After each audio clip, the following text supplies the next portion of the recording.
Assalamualaikum warahmatullahi wabarakatuh.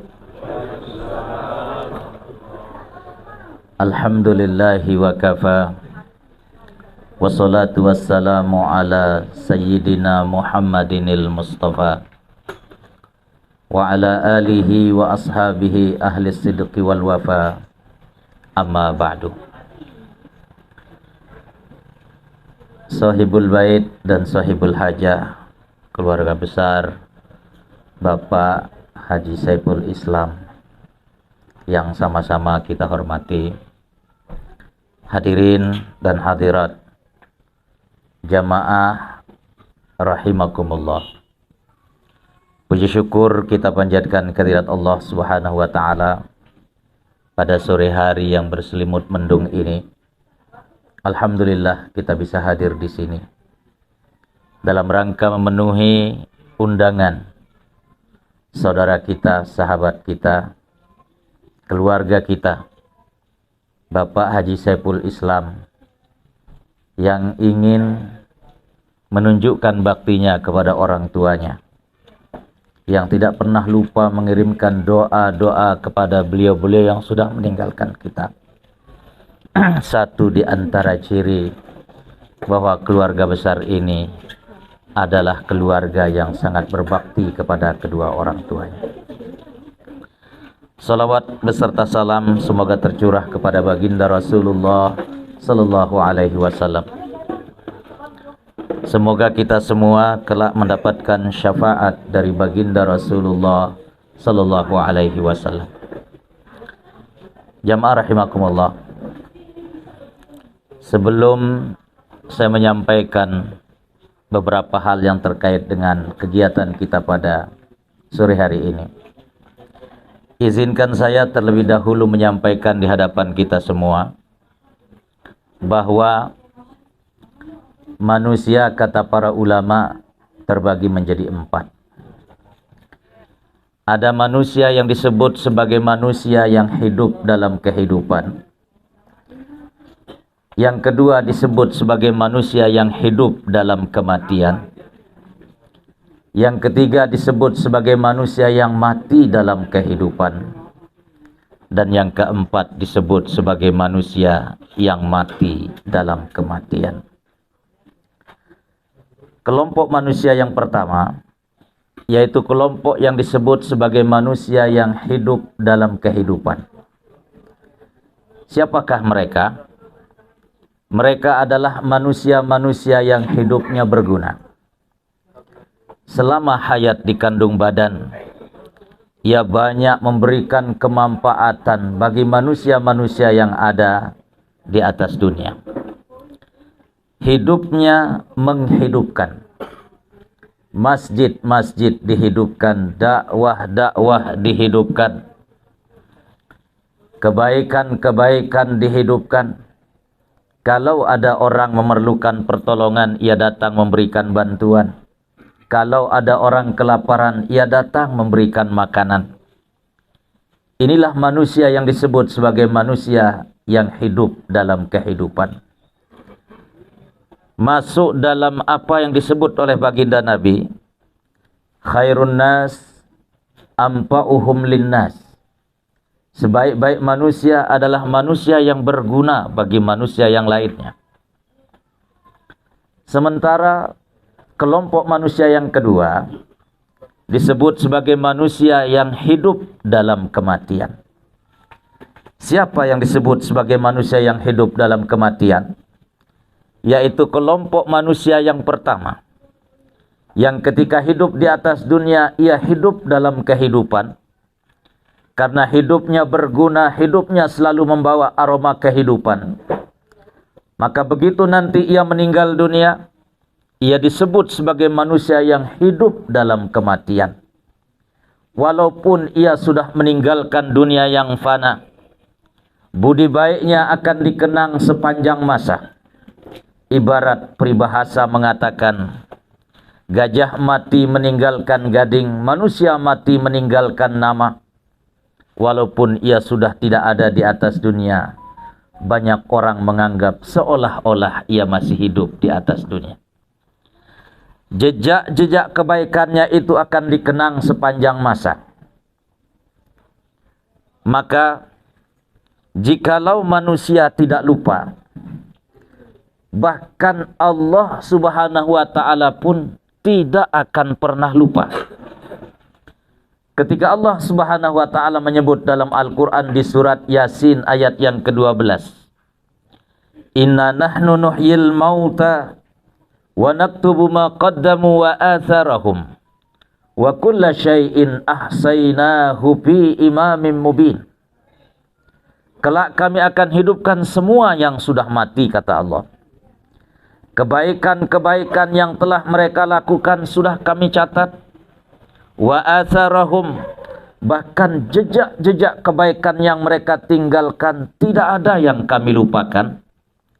Wa kulla syai'in ahsaynahu fi imamin mubin.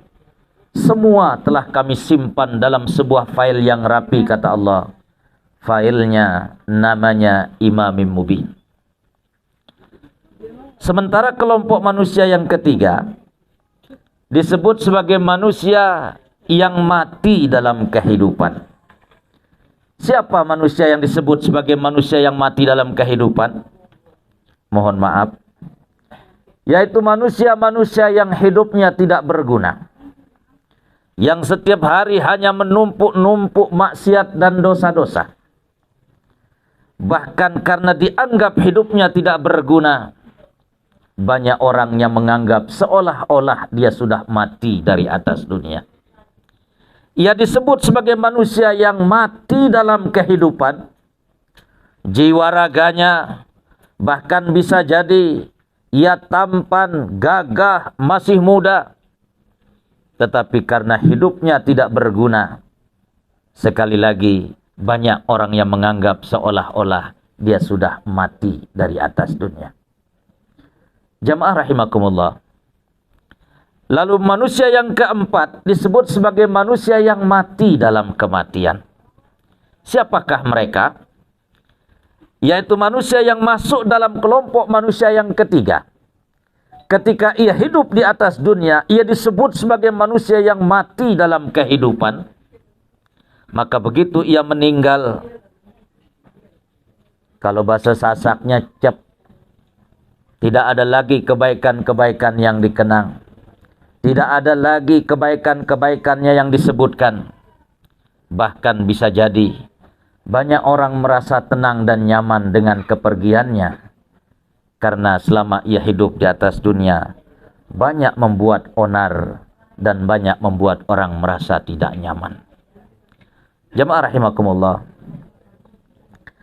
Azar, jejak-jejak peninggalan yang tadi Allah sebut dalam Al-Quran di surat Yasin itu, kalau ada orang sudah meninggal, bukan hanya dari sisi bangunan masjid, pondok pesantren yang disebut sebagai asar, jejaknya, tetapi satu di antara jejak orang yang sudah meninggal adalah ketika meninggalkan anak-anak soleh dan solehah yang selalu berdoa dan menunjukkan baktinya kepada orang tuanya.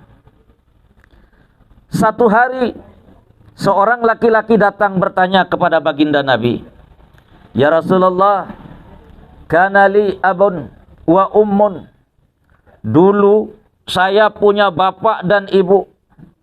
Saya berbakti kepada mereka berdua waktu mereka masih hidup di atas dunia. Fa kaifa abarruhuma ba'da mautihima? Masih bisa enggak saya berbakti kepada kedua orang tua saya setelah mereka meninggalkan dunia yang fana? Rasulullah sallallahu alaihi wasallam menjawab, "Innal bir ba'dal bir." Oh, baktimu ketika orang tuamu dulu masih hidup di atas dunia masih bisa engkau lanjutkan setelah kedua orang tuamu sudah tidak ada lagi di atas dunia. Bagaimana caranya? Jamaah rahimakumullah. Kata Nabi, "Antusalliya lahuma fi salatika." Kalau diartikan secara literal makna hadis ini, engkau solat, engkau niatkan juga solatmu untuk kedua orang tuamu. Tapi maksud dari as-shalah pada hadis ini itu adalah doa. Ketika engkau berdoa, jangan kau berdoa untuk dirimu sendiri, tapi doakan orang tuamu. Ingat kepada mereka berdua dalam doa-doamu. Maka ini salah satu cara berbakti seorang anak kepada orang tuanya, yaitu ketika ia selalu berusaha berdoa, bahkan memanggil dan menghadirkan orang-orang untuk berdoa kepada orang tuanya. Maka ini satu di antara cara berbakti kepada orang tua yang sudah meninggal dunia. Kemudian Nabi mengatakan, wa antasuma lahuma fi siyamika. Jikalau engkau berpuasa, niatkan juga pahala puasa itu untuk kedua orang tuamu. Jamaah rahimakumullah. Para ulama mengatakan dalam mazhab Syafi'i, begitu juga dalam mazhab Hanafi, sebagaimana yang dikatakan oleh Ad-Dimyati dalam kitabnya I'anatut Talibin, yang merupakan syarah dari kitab Fathul Mu'in yang ditulis oleh Al-Imam Al-Malibari, bahwa kullu ma yunwa 'alal mayyiti wasal. Semua yang diniatkan untuk orang tua yang sudah meninggal dunia, insya Allah pahalanya akan sampai kepada mereka berdua. Jamaah, ketika pada orang tua sudah berada dalam kuburnya, lalu dalam kubur itu diangkat derajatnya oleh Allah Subhanahu wa taala, kata Nabi, para orang tua yang ada dalam kubur itu bertanya, "Ya Rabb, ya Tuhan, anna li hadza?" Dari mana saya mendapatkan kehormatan dengan diangkat derajat saya, kata mereka. Maka dijawab oleh Allah Subhanahu wa taala, "Hadza min du'ai waladikas salih." Engkau diangkat derajatmu dalam kuburan, engkau diangkat derajatmu oleh Allah kelak dalam surga, karena lantaran doa-doa yang dipanjatkan oleh anak-anakmu ketika mereka masih hidup di atas dunia. Subhanallah. Maka apa yang ditunjukkan oleh Bapak Saiful bersama keluarga besarnya, yang mengenang kematian almarhum ayahandanya Sultan Muhammad Tajul Arifin Sirajuddin, yang sudah meninggal 58 tahun yang lalu. Begitu juga mengenang ibundanya Permaisuri Hajjah Siti Khadijah binti Mansur, yang meninggal sudah 17 tahun di saat usia 85 tahun. Perhatikan jamaah rahimakumullah. Ketika Nabi bersabda dalam satu hadisnya, "Idza mata ibnu Adam inqata 'amaluhu illa min salas." Bahwa manusia ketika sudah meninggal dunia terputus hubungannya dengan dunia, kecuali kalau ia punya 3 perkara. Satu di antara 3 perkara, kata baginda Nabi, awaladin salihin yad'u lahu. Kalau orang yang sudah meninggal dunia itu punya anak yang soleh, yang selalu berdoa kepada orang tuanya, ternyata itulah ATM yang terus mengalir pahalanya kepada orang tua kita, walaupun mereka sudah berada dalam kuburannya. Hadirin, Al-Imam An-Nawawi rahimahullahu ta'ala menjelaskan dalam kitab Syarah Sahih Muslimnya, yang nama kitab ini Al-Minhaj ala Syarah Sahih Muslim Ibn Al-Hajjaj, di mana Imam Muslim ketika menulis hadis baginda Nabi tadi, "Idza mata ibnu Adam inqata'a 'amaluhu illa min salas." Kalau manusia sudah meninggal terputus hubungannya dengan dunia, kecuali kalau punya 3.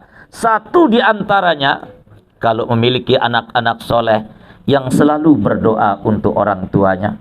Beliau mengatakan, kenapa para orang tua pahala terus mengalir kepada mereka walaupun mereka sudah berada dalam kuburannya? Kata Al-Imam An-Nawawi dalam kitab Syarah Sahih Muslimnya, Karena orang tua itulah yang dulu yang membesarkan anak itu, yang membiayai hidupnya, yang memberikan makan dan minum kepadanya atas jasa-jasa mereka yang telah membesarkan anak-anaknya. Maka begitu anak-anak itu tumbuh menjadi anak-anak yang soleh dan solehah, Allah menghargai mereka dengan selalu memberikan pahala yang tidak pernah berhenti mengalir kepada orang tua, walaupun orang tua itu sudah meninggalkan dunia yang fana. Oleh karena itu mohon maaf jamaah rahimakumullah, la nuzakki 'ala Allahi ahada. Tentu kita tidak boleh mendahului Allah dalam menilai seorang hamba. Kata para ulama, nahkumu bizawahir wallah yatawalla sarair. Kita tentu boleh menilai orang dari zahirnya, adapun sisi rahasia itu hanya Allah yang maha mengetahuinya. Pada kesempatan ini izinkan saya ingin mengatakan bahwa Pak Saipul Islam dengan saudara-saudaranya insya Allah masuk dalam kategori anak-anak yang soleh dan solehah, yang selalu terus berdoa kepada orang tuanya. Dan ini adalah harta termahal yang dimiliki oleh kedua orang tuanya, karena dari merekalah pahala terus mengalir kepada mereka. Jamaah rahimakumullah, saya sering mengatakan bahwa di surat Ar-Ra'du Allah berfirman, jannatu adni yadkhulunaha wa man salaha min abaihim wa azwajihim wa dzurriyyatihim wal malaikatu yadkhuluna alaihim min kulli bab salamun alaikum bima sabartum fa ni'ma uqbad dar. Walaupun sang ayahanda sudah lama meninggalkan anak-anaknya, walaupun sang istri beliau juga sudah lama meninggalkan anak-anaknya, jannatu adni yadkhulunaha wa man salaha min abaihim, kelak ayah dan ibu itu akan kembali bertemu dengan anak-anaknya. Suami istri itu akan kembali bertemu dengan pasangannya. Keluarga besar itu, kakek neneknya, buyutnya, anak cucunya, sampai keletok lateknya kalau dalam bahasa Sasak, itu akan bertemu di depan pintu sorga. Mereka akan reuni di depan pintu sorga, disambut oleh para malaikat dari seluruh penjuru pintu sorga. Para malaikat itu mengatakan, salamun alaikum bima sabartum, selamat datang. Di sini tempat reuni keluarga besar kalian. Subhanallah. Insya Allah almarhum Bapak Sultan Muhammad Tajul Arifin, beliau orang yang soleh. Istri beliau Ibunda Permaisuri Hajjah Siti Khadijah, juga istri yang solehah, meninggalkan anak-anak yang soleh dan solehah. Maka insya Allah keluarga besar ini kelak akan bertemu kembali dalam kehidupan yang kedua, kehidupan yang jauh lebih panjang daripada kehidupan dunia yang hanya bersifat sementara. Akan bertemu kembali dalam surga Allah yang abadi, yang kenikmatannya tidak akan pernah berhenti. Oleh karena itu, berbahagialah beliau-beliau yang sudah meninggal dunia itu, karena telah meninggalkan jejak-jejak kebaikan. Dan satu di antara jejak kebaikan itu, ketika melahirkan anak-anak yang soleh dan solehah, yang tidak pernah lupa mendoakan kedua orang tuanya. Itulah pentingnya jamaah rahimakumullah, kita memiliki generasi anak-anak yang soleh dan solehah, yang tentu kita harapkan akan terus memberikan pahala kepada kita walaupun kita sudah meninggalkan dunia yang fana.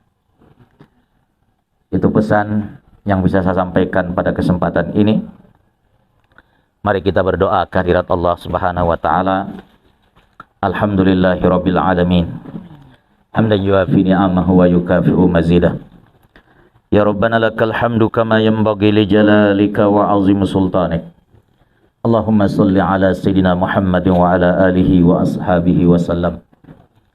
Allahumma ij'al qabra As-Sayyid Muhammad Tajul Arifin Was-Sayyidah Siti Khadijah binti Mansur, ij'al qabrahuma rawdatan min riyadil jinan wa la taj'al quburahuma hufratan min hufarin niran. Allahumma in kana muhsinaini fazid bi ihsanihima wa in kana musiaini fatajawaz anhuma birahmatika ya arhamar rahimin.